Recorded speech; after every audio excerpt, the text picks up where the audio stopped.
Explore today's must-have trends and innovative styles at Mrs. B's Clearance and Outlet. Shop one-of-a-kind finds in today's must-have trends. Explore wall-to-wall deals, furniture, flooring, mattresses, home accents, seasonal favorites, and more. Discover unique new home decor, pillows, accessories, and more. There's something perfect for your style and budget. There's new inventory every day at up to 80% off suggested retail. Discover the style and savings of Mrs. B's Clearance and Outlet. When it comes to quality sleep, Ashley has you covered with top mattress brands at winning prices and with special financing options available.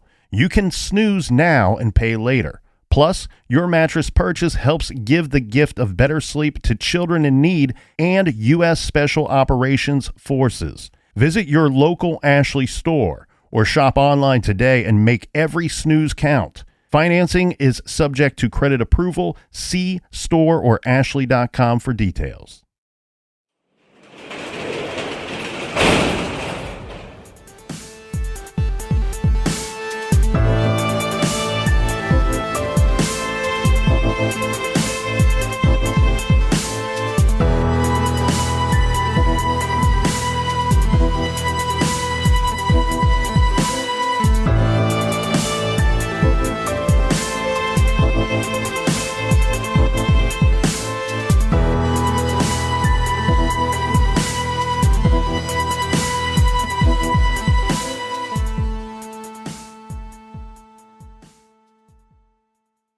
Welcome to True Crime Garage. Wherever you are, whatever you are doing, thanks for listening. I'm your host, Nick, and with me, as always, is a man that just informed me that the True Crime Garage Army has gone bazooka. He is the captain. I've always been a bubblicious man myself, but it's good to be seen and it's good to see you. Thanks for listening. Thanks for telling a friend. Tonight we are drinking Brawler by Yards Brewing Company from the city of brotherly love, Philadelphia, Pennsylvania. Garage grade, 3.5 bottle caps out of 5. Brawler is an English ale that is delicately hopped for knockout flavor, and its smooth character adds to its drinkability. And Yards Brawler was brought to us by our garage brothers and sisters. First up, we have Sharon in Caloundra, Queensland, Australia. And a big we like your jib to Christine in Columbus, Ohio. Next, we have Lisa in Austin, Texas. Also in Texas, we have Lance out in Baytown. And next up, we have Trudy from McCordsville, Indiana, or also from the Facts to Life. And then all the way in Tacoma, we have Bacon Bits the cat. I knew you'd like that one, Captain. All right, Bacon Bits. That's a real donation to the beer fund coming from good old Bacon Bits there. And last but not least, a big thank you to Elizabeth in Willowbrook, Illinois. And if you'd like to donate to the beer fund, you can do so at truecrimegarage.com and click on the donate banner. Hey, and for all things true crime, find them at truecrimegarage.com. You can join in the blog on our website and check out the store page if you want old episodes. We still get questions about how do I find episodes from season 1 and 2. You find them in the store page, my friends, and you find them in the iTunes store as well. All right, that's enough of the business. Gather around, grab a chair, grab a beer. Let's talk some true crime.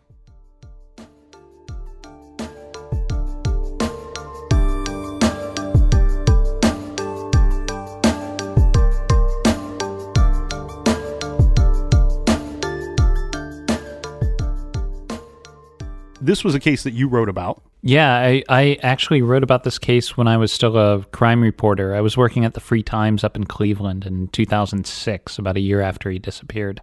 How much time did you spend looking into Ray's case?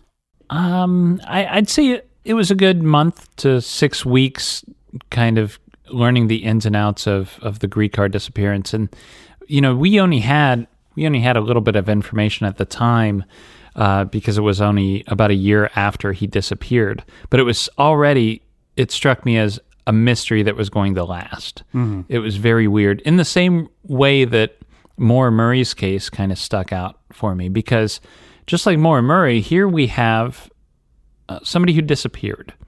There's no evidence of a crime, and the clues can take you any way you want to go. You've got possible suicide. You've got motive for murder. Was it a murder? Did he walk away to start a new life somewhere. There's evidence for that too. And beyond that, there's like a sparkle of the paranormal in this one too, that suggests some sort of connection to, of all things, and I know how crazy this is going to sound. Oh, here we go. Time travel. Okay.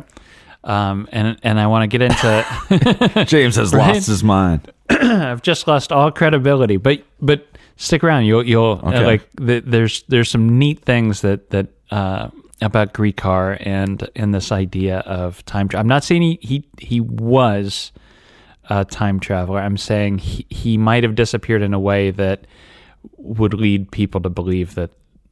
Anyways, we'll get there. Okay. Yeah. So yeah, you've set up the case well, the particulars of the case. But I guess we could go, in order of, possibilities here. Look at suicide. I kind of don't think it's, I don't think it's suicide. But to support that, you've got the fact that his brother Roy disappeared in 1996, and his body was found in the river. And then you look at Ray Gricar, and his Mini Cooper was found by the river, and that's where he disappeared. They eventually found his computer and hard drive in the river. Some fishermen fished up the hard drive, or some fishermen fished up the laptop, and then about a month later, a woman finds the hard drive. So, but then they never found Ray's body. And if you're going to jump into a river, if you're going to walk into a river, was it Virginia Woolf, or, weigh your pockets down with rocks and walk in, the body's going to turn up. It's really hard to get rid of a body by committing suicide by jumping into a river. It'll float. It'll show up. We found the laptop, we found the hard drive, but no Ray. So that almost leads to the evidence that he did jump in, because you found those other items. But again, yeah, if he did, where's the body there? To support that theory, you've got, some people look at how he was looking to retire, and didn't really know what to do with himself, and was looking at that and kind of depressed, and he had his job was his life more so than any of the women, because he'd been married twice and divorced twice, and he was seeing this coworker there. So well, you see that a lot with men, is their work is their identity. Once they lose their work, they lose their identity, and they don't know what to do with themselves. So the theory is that, I'm going to retire and I'm nobody anymore, so I'll just end it. But another thing about the suicide theory is that he had this daughter, Laura, and by all accounts, he loved her very much, and they were close when she was growing up. In fact, he was when they moved there, his wife had the job and he was stay-at-home dad. Now, it's interesting to note that Laura is adopted. It's not his biological daughter. And I've never really figured out the backstory to that, like how that adoption process worked.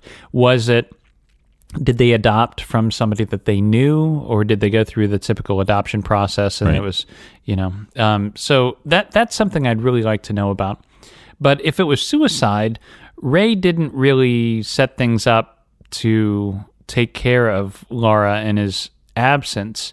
This is one of the more interesting things about Ray, in my opinion. He was the DA of Center County. Penn State, is his jurisdiction. But when he died, there's almost no money in his accounts. His bank account has hardly any money in it. He never bought anything in his name.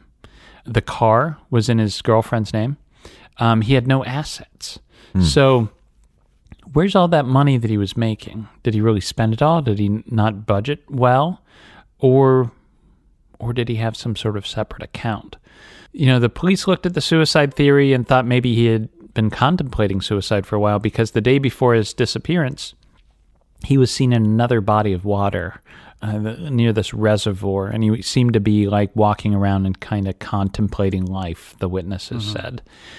And, was he thinking about his brother and reminiscing about that and wondering about that? So, there's that possibility of suicide. Just like the Moore case, though, there are a lot of rabbit holes that you could go down because there are clues that don't seem to make much sense. You go back to the Mini Cooper, there was some cigarette ash found inside the car. He was vehemently against smoking. He didn't smoke himself. It smelled of smoke when the detectives opened the car, as if somebody had just been smoking before shutting it up. And his cell phone was in there. So who was smoking in that car? Right. There was a witness at this antique, like mall antique store where the Mini Cooper was found. It was found in this parking lot. Ray was seen there with an unidentified woman, beautiful, attractive woman. So who was that? Mm-hmm. And what does she have to do with this whole thing? He was very much a charmer. He very private person on one hand, very private, but was also very flirtatious with women, and was known, at the local diner to, pick favorite waitresses and always, flirt with them, and always be, with his other wives. There was always, these rumors of infidelity and, hanging out with women. And so did that have something to do with his disappearance? Was that on his mind? Yeah, or did he have a side piece right that was now breaking it off? Or who was married. Or who was breaking it off. Or maybe he was not telling some of these ladies that he was married and had a kid, and you know what I mean? Like, yeah. Well, he wasn't married at the time of his disappearance. Okay. He had this girlfriend they were living together. Mm-hmm. They were very, of course. Right, but still serious, he could have been telling, the girls that he meets, "Oh, well, I'm single." Right. And I don't have anybody in my life, and blah blah blah. And then once the side piece then finds out he does have a life, they're like, "Well, I'm going to tell on you." Right. Because that happens often. Whoever this was hasn't come out, since the disappearance. Then you look at the case for murder, and, there are a lot of times I kind of lean this way because there's definitely motive for murder. But at the time in 2006, when I reported on this, it seemed very unlikely. Like, who would have had the balls to kill a DA in Center County? Well, 5 years later, after my article came out, Jerry Sandusky is arrested and charged with all these counts of, molesting boys at Penn State. Mm-hmm. And then it comes out that the prosecutor in charge of Center County, who was Ray Gricar, knew about this in 1998. Yeah, he had investigated it for some time, having spoken to one of the victims. Right. However, they had no evidence to pursue the charges other than this boy's statement.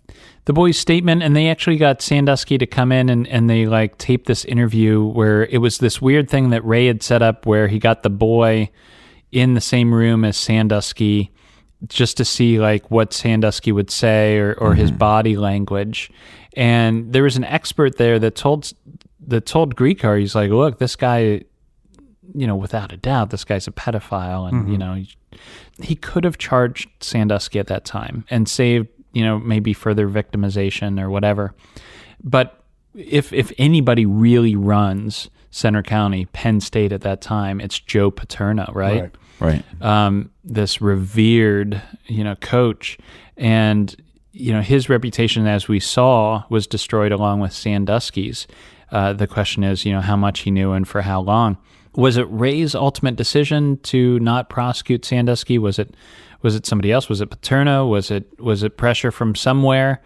Was this something that Gricar always felt guilty about? Mm-hmm. And I wonder if, he was looking at retiring in December of 2005. He disappeared in April.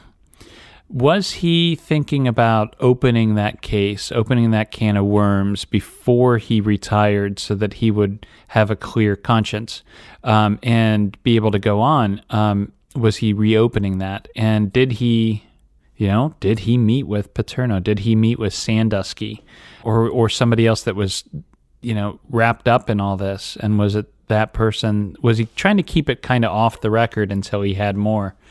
Those people certainly had a motive to get rid of Ray Gricar, I think. It's similar to Spotlight too. I mean, with the idea of, well, we don't want to go after the Catholic Church because of how big they are. Right. And we could argue that college football at Penn State is possibly bigger than church. For sure. For some people it is church, Absolutely. And I think they might be wrapped up in there somewhere. Yeah. There's another possibility here. One of the reasons Gricar didn't prosecute Sandusky was some sort of culpability.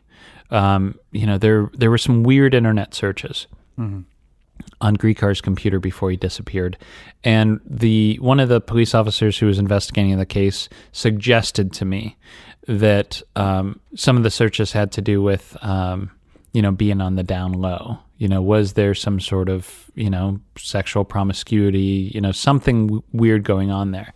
I tend to not really buy into that because by all appearances it seems that Ray was really into women, So meaning that the searches he was looking up were, possibly that he led a gay lifestyle outside of the public eye. Some of the police wondered if he wasn't cruising these parks for men. Okay. Because he was seen at these parks, right before he disappeared. And some of the places he was seen were known, cruising spots at the time. Right. But maybe possibly if I act like a ladies' man, sure, then that, and I'm kind of flamboyant about that. Well, I think flamboyant might not have been the right choice of words. But if I'm, outwardly, oh man, I love women, then that's a pretty easy cover up for my alternative lifestyle. I don't know how much I buy into that, or how much evidence there really is to that, and that still doesn't explain where the body is. If it does turn out to be murder. But that would also possibly be a reason for suicide. Somebody that has lived such a long life and they feel for whatever reason that they can't, live a life where they can be true to themselves. Right. And he, without a doubt, in my mind, Gricar is the one that wrecked his computer and hard drive.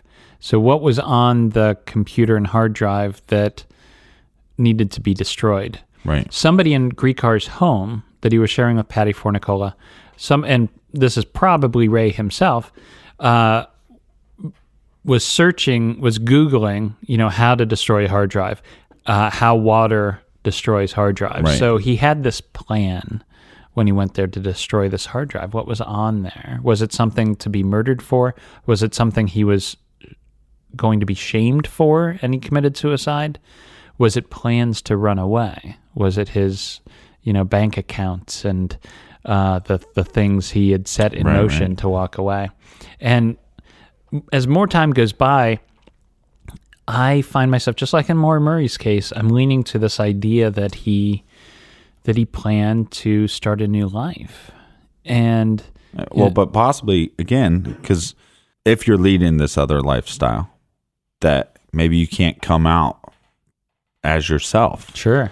But the idea that, I can start a new life, start a new name, and I don't have to worry about being shamed at all. Right. Because I'm just this new person. But again, it's one of those pieces of evidence that can lean either way. Right. But have we had anybody that has come out in the last 10 years or so that has said that they've had a romantic relationship with him as like a man saying that? Not that I know. And that's why I think that might be not actually what was going on there. Right. I mean, he certainly had characteristics that would seem a little, effeminate or prissy. He's a very clean, meticulous type of person. But I think that was just his, kind of slightly on the autism spectrum, OCD-ness that was Ray. I want to talk a little bit more about the theories that back up the walk away. Why he's about to turn 60. He's going to retire. Why then? Why is he retiring then? Mm-hmm. Well, it seems to me or not retiring, but why would he walk away at that point? Right, because that seems like the least likely time to walk away. He's going to get a retirement. He's going to get a pension for this job that he's done forever.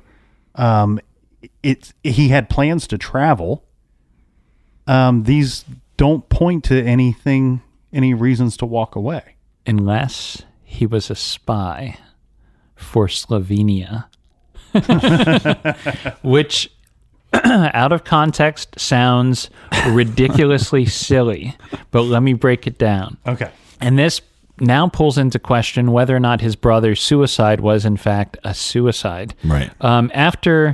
Keep in mind that Gricar disappears, he's making good money, but nobody can find any accounting of that money. Right. He's got no assets in his name. A couple years ago, Deadspin, one of their reporters puts in a public records request for the FBI file and CIA file of Ray Gricar, and it comes back redacted for national security reasons. Mm-hmm. And the CIA is involved and says we can't release certain bits of information related to Ray Gricar's disappearance. Now, what in the world is the CIA doing involved in Ray Gricar's disappearance and this disappearance of this DA? Well, right. There is a really good sighting of Ray after his disappearance in Southfield, Michigan. This is so cool because the person who spotted Gricar was a retired police detective who did, when he was working for the police, did composite sketches. Okay. So this is the guy you go to. Yeah, this is the eyewitness you want. This is the best eyewitness ever. And he says he definitely saw Ray Gricar after he disappeared in Southfield, Michigan. Now, what's important about Southfield, Michigan? It's nothing. I don't give a shit about Michigan. Right. Nothing's up there except for the Macedonian consulate. And if you're laying low and you want to leave the country and get a visa to Slovenia, you would go through the Macedonian. That would be the closest place that Ray Gricar could get to go through there. And he has citizenship. His, I think, grandfather or something, his ancestors came from Slovenia. So he could apply for a visa and get taken over there, and everything would be kosher. That's how he could escape the United States under radar.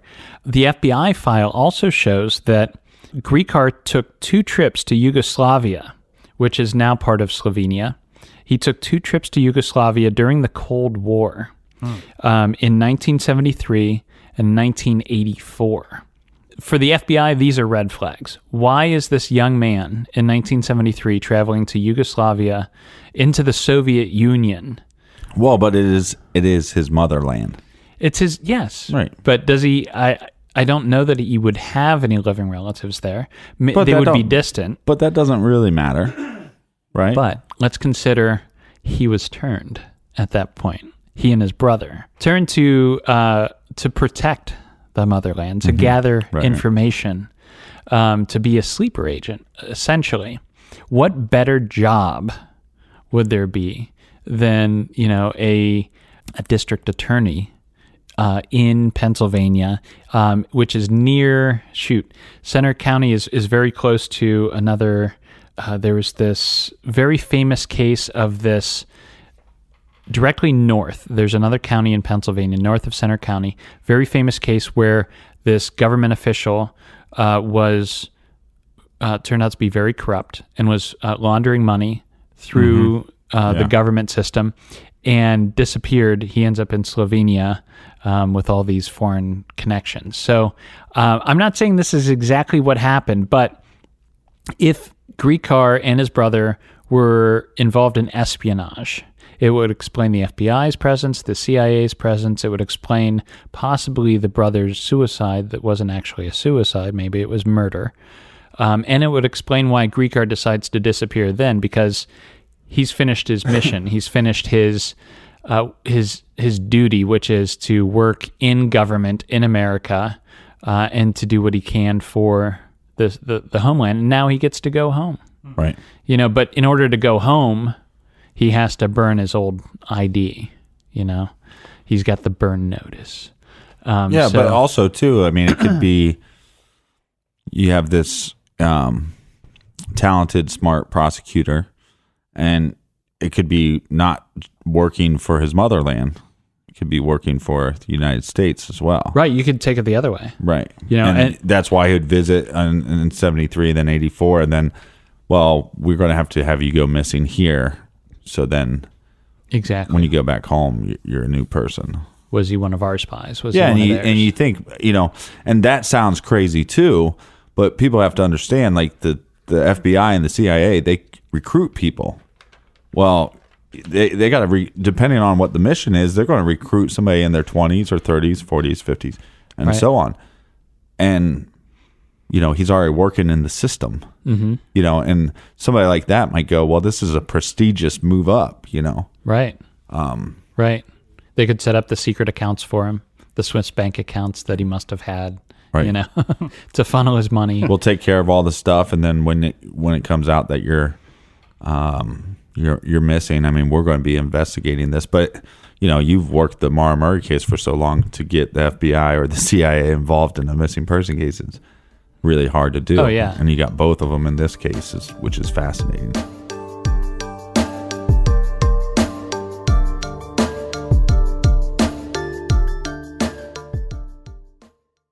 This show is sponsored by BetterHelp. Do you look forward to the holidays? Maybe you struggle with seasonal blues.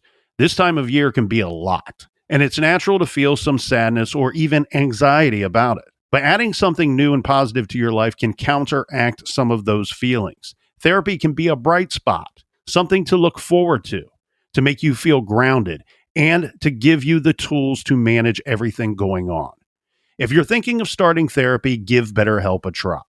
It's entirely online, designed to be convenient, flexible, and suited to your schedule. Just fill out a brief questionnaire to get matched with a licensed therapist, and switch therapists at any time for no additional charge. Find your bright spot this season with BetterHelp.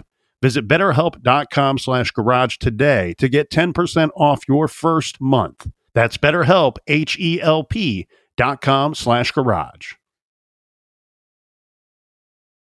Explore today's must-have trends and innovative styles at Mrs. B's Clearance and Outlet. Shop one-of-a-kind finds in today's must-have trends. Explore wall-to-wall deals, furniture, flooring, mattresses, home accents, seasonal favorites, and more. Discover unique new home decor, pillows, accessories, and more. There's something perfect for your style and budget. There's new inventory every day at up to 80% off suggested retail. Discover the style and savings of Mrs. B's Clearance and Outlet. Dreaming of overseas adventures or connecting more deeply with family from afar? Rosetta Stone bridges the language gap. I've tried others, but Rosetta Stone's immersive lessons and voice feedback technology are game changers. Dive into 25 languages by learning intuitively, just like when you were a kid. And here's the holiday sparkle. Grab a lifetime membership now and save 50%. Gift yourself the world. Head to rosettastone.com now and save 50%.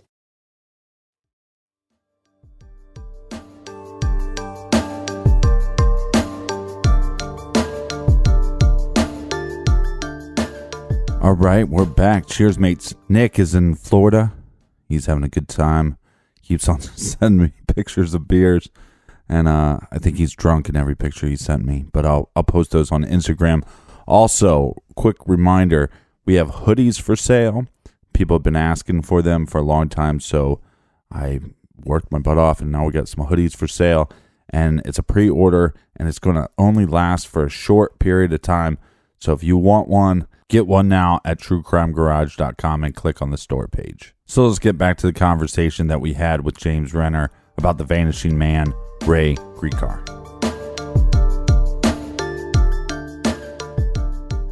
And then you've got the time travel. As I was investigating his disappearance back in 2006, somebody directed me, I was directed to this book, this obscure sci-fi book called 2020 Vision, written by Pamela West in the 80s.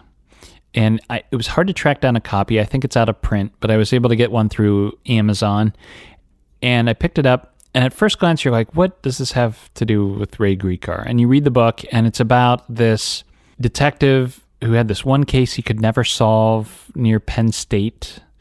And he ends up growing old, and in some ways, this has shades of Primrose Lane in it. And grows old, and then uses time travel in order to go back and save this woman from being killed. Like Quantum Leap. Kind of like Quantum Leap. Yeah, right.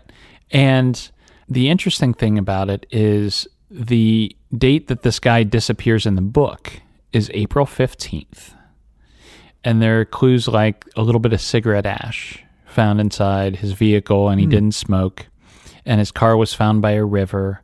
And you realize that everything from this sci-fi book about time travel, this guy that disappears inside the book, matches up with everything about Ray's disappearance, even the date. And you would think this is total coincidence until you realize and find out that Ray Gricar was the consultant on the book 2020 Vision. Right. And Pamela West was a journalist/professor at Penn State. And she's writing under a pen name. And for a while, I wondered if Ray Gricar wasn't, in fact, Pamela West. Right. But he's not. She really does exist. And what she wanted to do was she wanted to write a true crime book called about the Betsy Aardsma case. Right. Which is a famous unsolved case out of Penn State. Have you guys done that one yet? No, but was that the girl that was killed in the library? Yes. Her body was stabbed? Yep. Yeah. Her body was found in the stacks. And this was like back in 69 that her body was found in the stacks in the library at Penn State. And when they found her body, they couldn't figure out how she died. She was just dead on the floor. And what they found later was she was stabbed once directly through the chest into her heart. And it was a clean cut in, out, and she bled inside. So there was no blood outside of her body, and she dropped dead like that. To this day, that case remains unsolved. Now, Pamela West thought she knew who did it, and she wanted to write a book explaining who did it and all of her evidence for it. And she went to Gricar asking help, how do I do this without getting sued? And he said, well, why don't you put all the details in there and just make it fictitious, add some sci-fi to it. And that way you get, what you've done, all this research can go to something, but, you're not going to be able to name the person you think did it.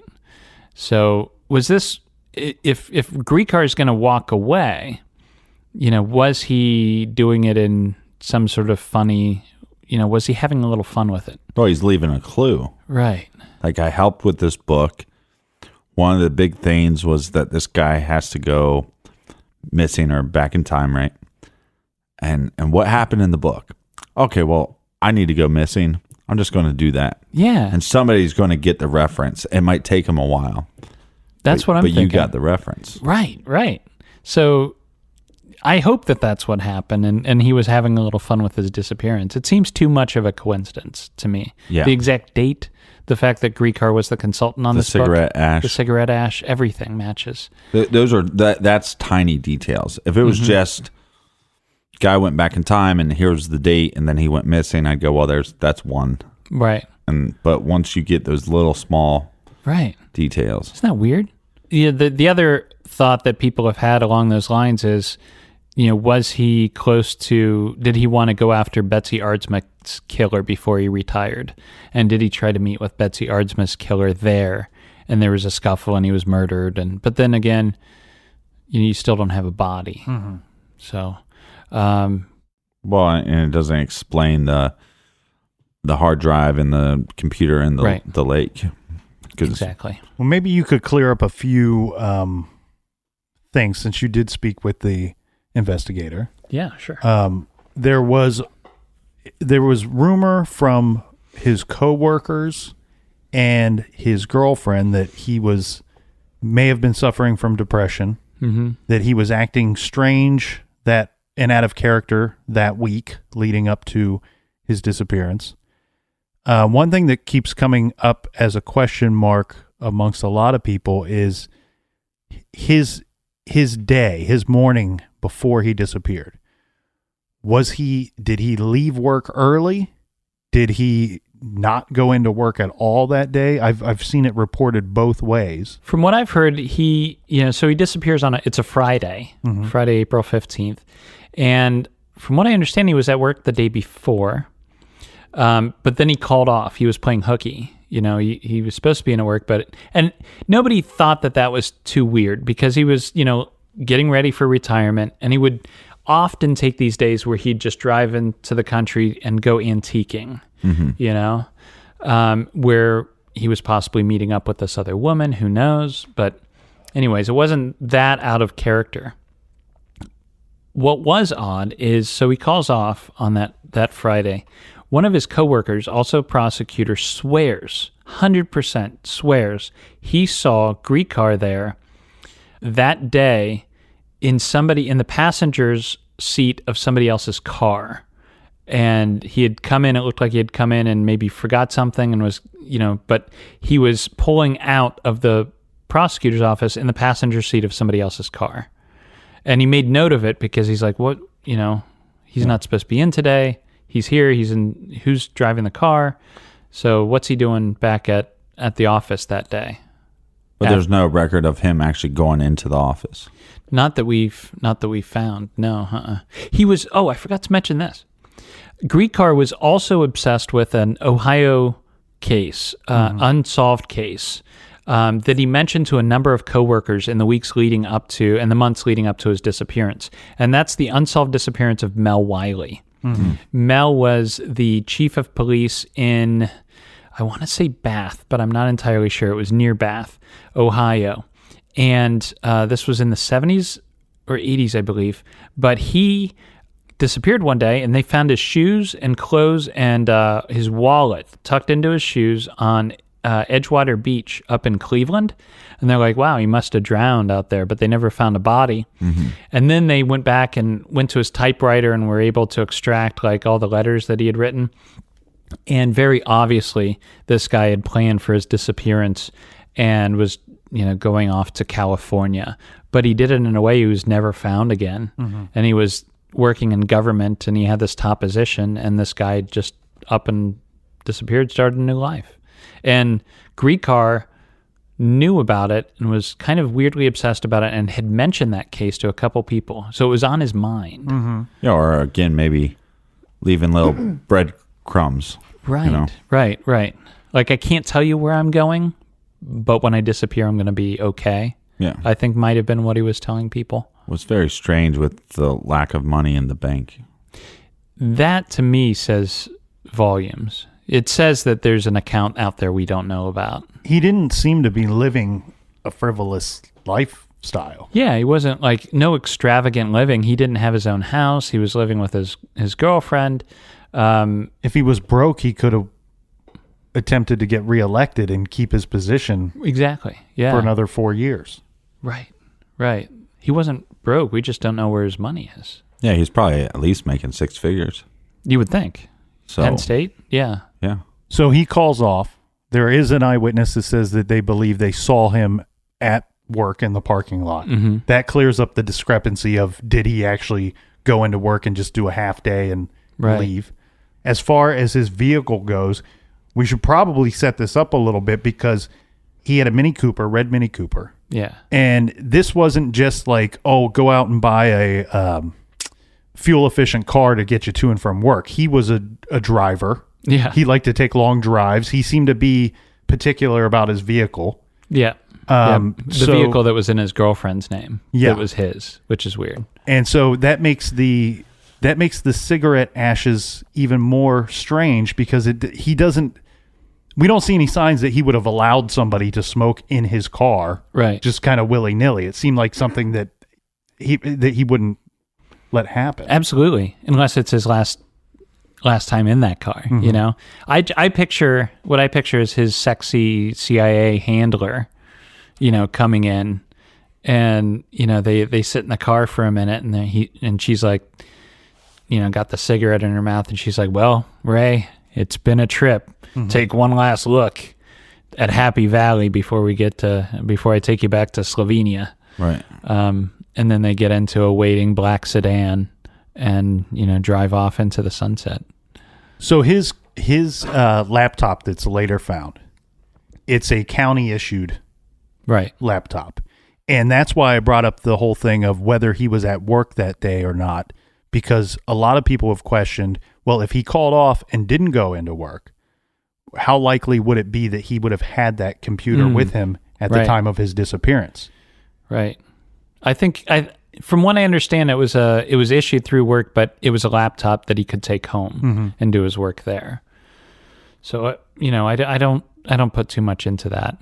I wouldn't look too hard into that for clues. His cell phone's found in his vehicle. His keys, wallet, never found. Oh, that's right. Yeah, right. And is the vehicle locked? I can't remember, but I think do know it's locked. The vehicle's locked, no keys, and the cell phone's in the car but turned off.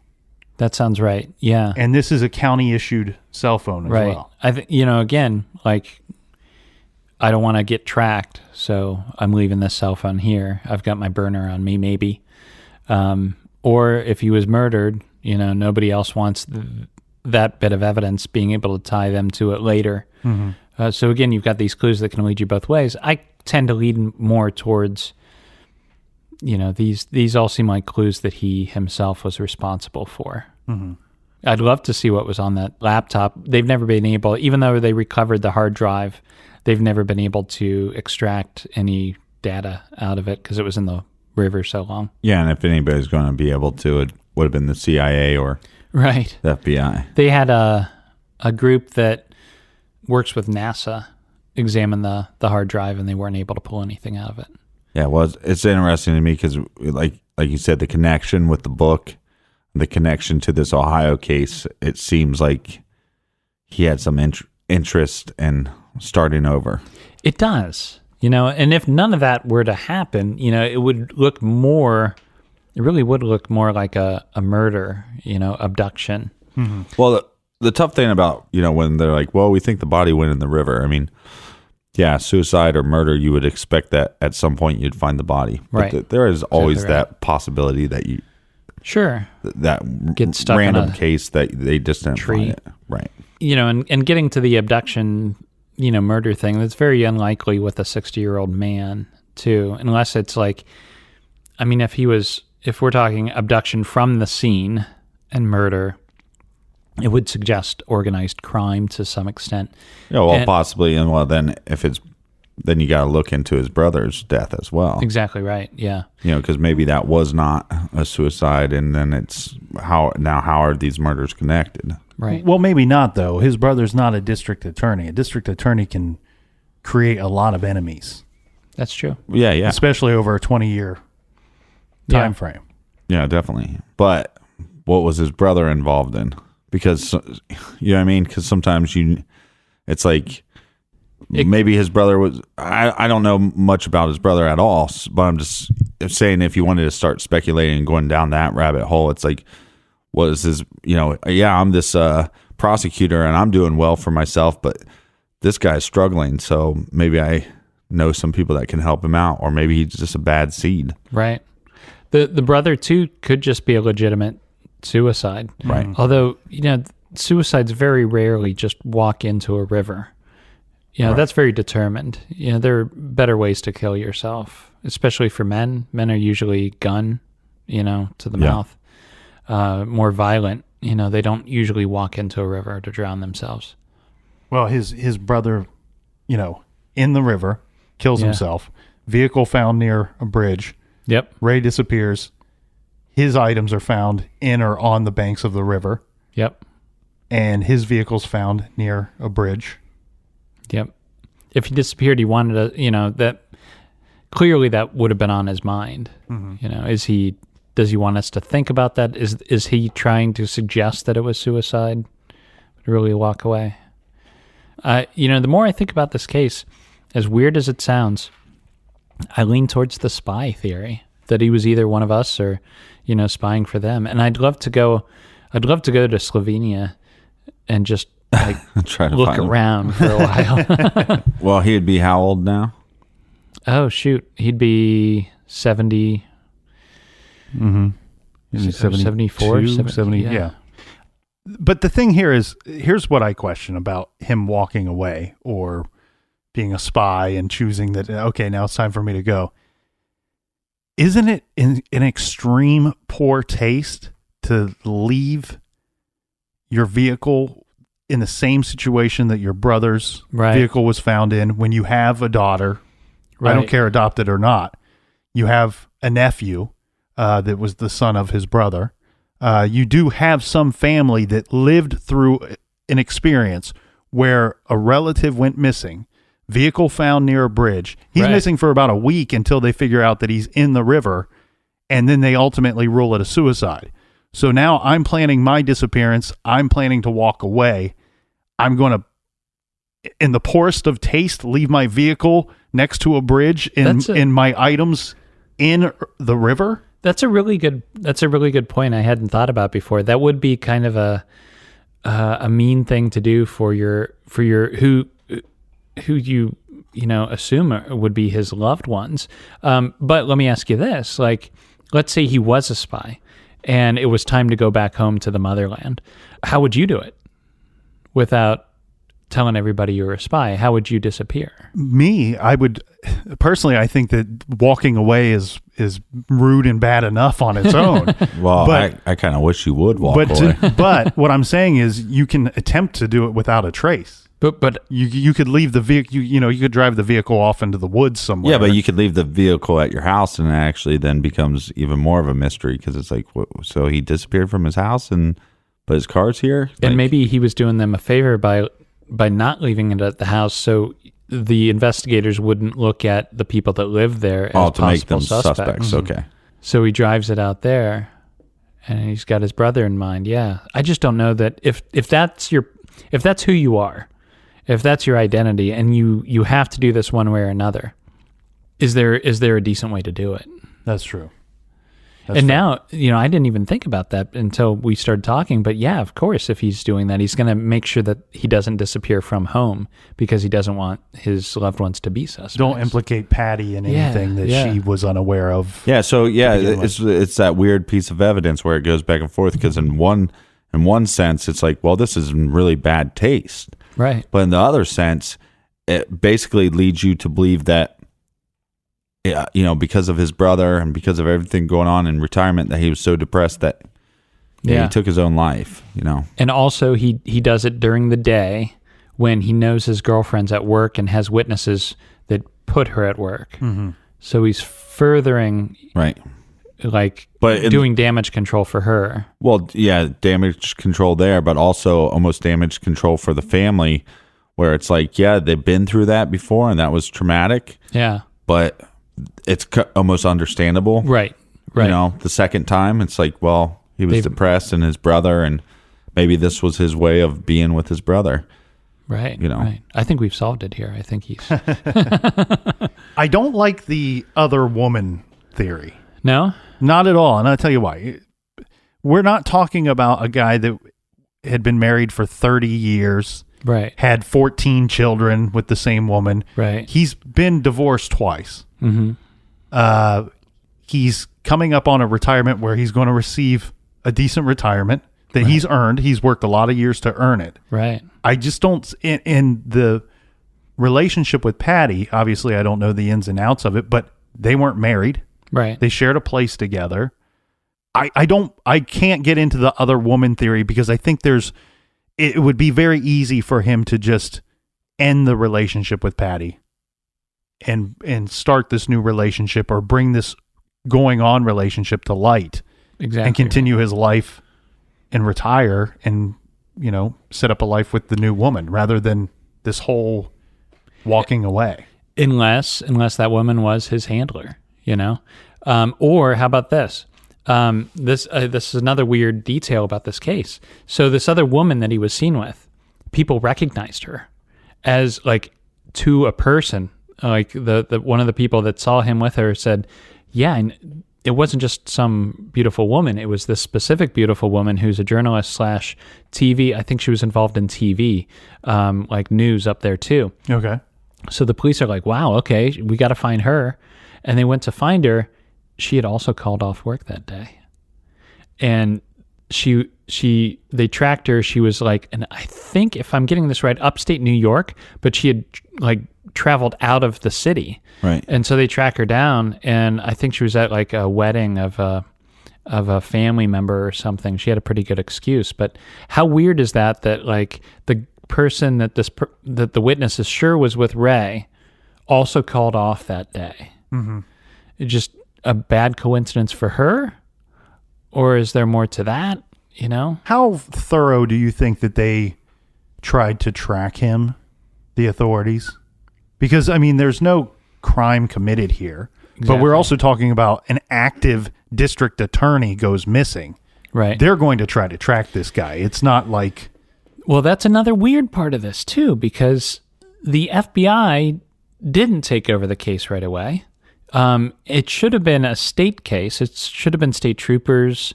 It should have been the attorney general office involved. But everybody kind of stepped back and they're like, okay, let the state college police take this over. And we're talking about a department that had like 3 police officers. They weren't prepared to look for a missing district attorney. But all the bigger agencies are like, no, let them handle it. Is that because the bigger agencies had access to the information that Gricar was a spy and that we knew he was disappearing and let him go? That's weird. Like it should have been a bigger case, but it was left to the smallest department that could have been involved. Well, it was left to it at first, but then everybody else then comes in. But maybe they all come in to go, see what we tried. Maybe. Hush. Yeah, it looks like that at some point, but the FBI weren't really ever involved with the hunt for it, as far as we can tell. The state becomes involved in it eventually, and they seem to step in and do their own investigation. But at every turn, the AG seems to like kind of scuttle it, or just weirdly silent about it. Or, it's just, there's a lot of weirdness surrounding why the people put in charge were this very small police department. So what do you think? You got a hunch? I have no hunch. I personally just see a lot of reasons to not walk away. That's what I keep coming back to. I was unaware about the bank account thing. Right. Because in this is kind of a vague, broad statement, but when you look into this case, they say, well, they checked his bank accounts, they checked his credit cards, they checked his phone records, and there was found no clues. Right. And that's kind of all they leave you with. So you assume, when I read that statement, I assume, well, all is well. They found no clues. Well, no bank account. That's a clue. Is a clue. Yeah, I think what you got to go back to exactly how they worded it, newspaper accounts too, because they're very careful with the semantics of that. But they're like, we looked into his accounts, but we found no, something like no evidence there to suggest or whatever. But the fact, yeah, exactly right. The fact that there is no money in there should tell you something. That's a big thing. Yeah. But what does that point to? Because that can point to suicide pretty easily. Here's this guy that didn't save anything, worked a bunch of years, but nothing to show for it. His car's not even in his own name. And so I'm walking away. This is a guy who's very meticulous in every other part of his life. Mm-hmm. I would think he would be very meticulous about his financial situation there. Yeah, too. So is it just that the fact that there's no money? I mean, there has to be some transactions on those accounts. I think there were some. I don't know how much, but we're talking about, I think it's like a couple hundreds of dollars in like, an account that was left when he disappeared.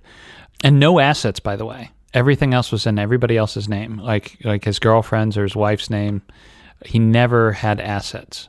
So we have a successful DA who disappears, and then when you look into his financial background, if you didn't know his job or the length of his career, you would assume you're looking at some 27-year-old dude that's living paycheck to paycheck. Right. No, not even that, because the transaction history wasn't that in-depth, though, right?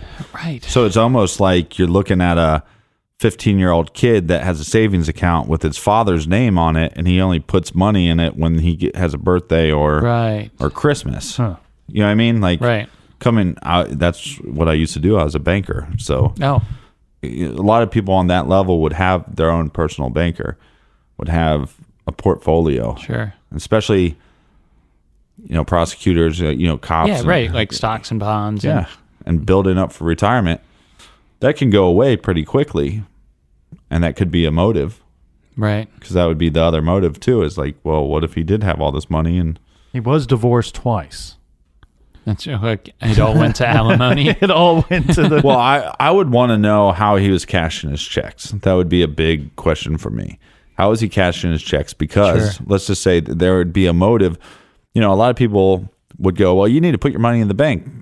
I was a banker for a long time, and we had a bunch of really rich, retired, guys in their 70s and 80s that they had really small accounts, low activity, but they came into the bank every week, and I know they were just stockpiling their money at their house. Oh, really? In a safe or whatever, because they didn't trust, because of the depression and stuff like that. They didn't trust the banks. Now, I'm not saying you didn't trust the banks because of the depression, but why would you trust the banks or have any assets when possibly with your last two divorces, and that would be public record of what they got in the divorce. Sure. So if he got, taken to the cleaners twice, then it's like, well, I'm going to take all my money and put it in the mattress in a safe or something. But that would also become another reason for motive. If one of his friends or somebody found out, hey, this guy doesn't put any money in the bank, right, and he doesn't have all these assets, and he took all his money, he just hides it away. Gricar's got like $100,000 in cash sitting in his house. Yeah, that'd be a motive. It doesn't explain the computer though. No. Well, but the computer's not as weird as the searches. Yeah. The Google searches of how to, destroy the hard drive. The police wondered if he had a journal on the computer that he was keeping. A personal journal that he was keeping. Yeah. Or, he's district attorney. Is that where he kept all the dirt he had on everybody else? And somebody's getting real scared because he's up for retirement. Is he going to transfer that dirt file over to the next prosecutor? Right. Again, we're going around in what was that movie? J. Edgar Hoover? Yeah, where he every time there was a new person in, his whole mission was to get the dirt file. Oh, sure. And then he'd give it to him. And he'd be like, don't worry, I got my own copy. You know what I mean? So it's like... Right. Maybe he had some of those dirt files and somebody... The weird thing, too, about the search is, would they be able to know when those searches happened? Like, was it, that day? I don't know. Because if it's that day, it could really be in the murderer's hands. They don't... Go ahead, I'm sorry. I think, the searches from home where he's like, how to destroy a hard drive? Right. I think that was from the night before. I think I've read that happened. Okay, so those searches were actually going from his home computer, not the personal laptop. computer that he shared with his girlfriend. Right. It's neat to travel down there too. Down to, they call it Happy Valley. Mm-hmm. It's beautiful. I mean, just a beautiful drive. And I always picture him, jetting through the valley and looking for these antique stores and maybe going. It would be an excellent place to do the spy drops. At a park. Put it underneath the park bench and take off, and your handler comes. And I hope he's in Slovenia, just eating some fish and whatever they do in Slovenia. And he's listening to this show right now, going, "They're still talking about me." If you could time travel, you brought it up, so here we go. If you could time travel back to a decade, does one pop immediately into mind? Oh, for sure. I definitely, without a doubt, go back to the 60s. Pre-HIV, free love, free drugs. That sounds like a very fun time. How about you?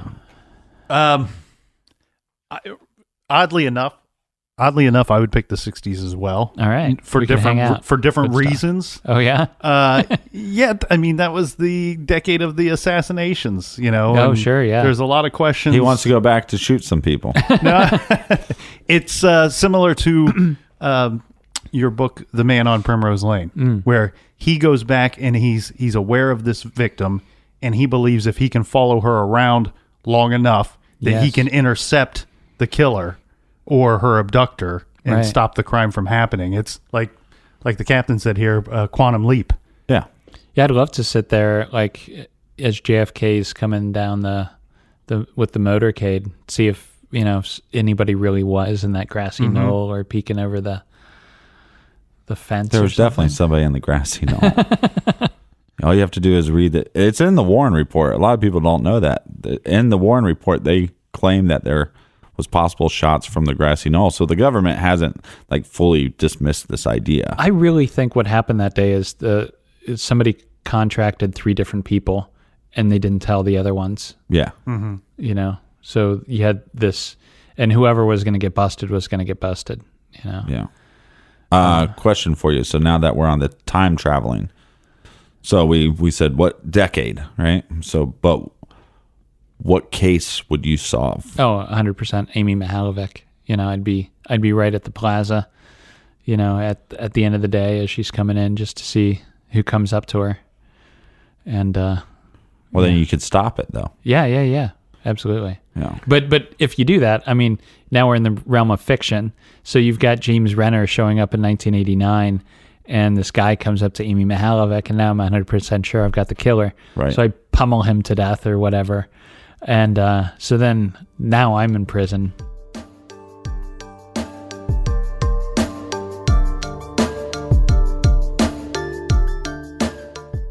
And until next week. From sunny Florida, be good, be kind, and don't litter.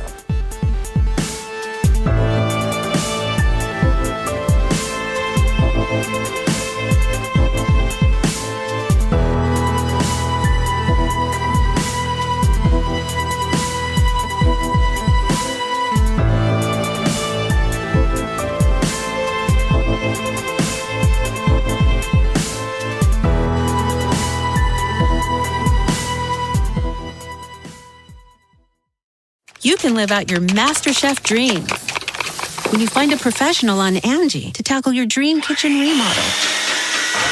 Connect with skilled professionals to get all your home projects done well. Visit Angie.com. You can do this when you Angie that.